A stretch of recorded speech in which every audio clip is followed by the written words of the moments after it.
আপনারা কোন সংস্থা থেকে এসেছেন?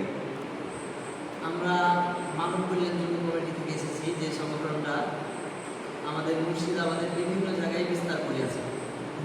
সাগর থেকে ভুতারহাট সহ ভুতারহাট, কাদিরপুর এবং লালগোলার বিভিন্ন জায়গা, রানীতলা, মোগলবাড়তলা সহ বিভিন্ন জায়গায় যার প্রভাব আছে মানব কল্যাণ যুব কমিটি, সেই সংগঠন থেকে আমরা এসেছি।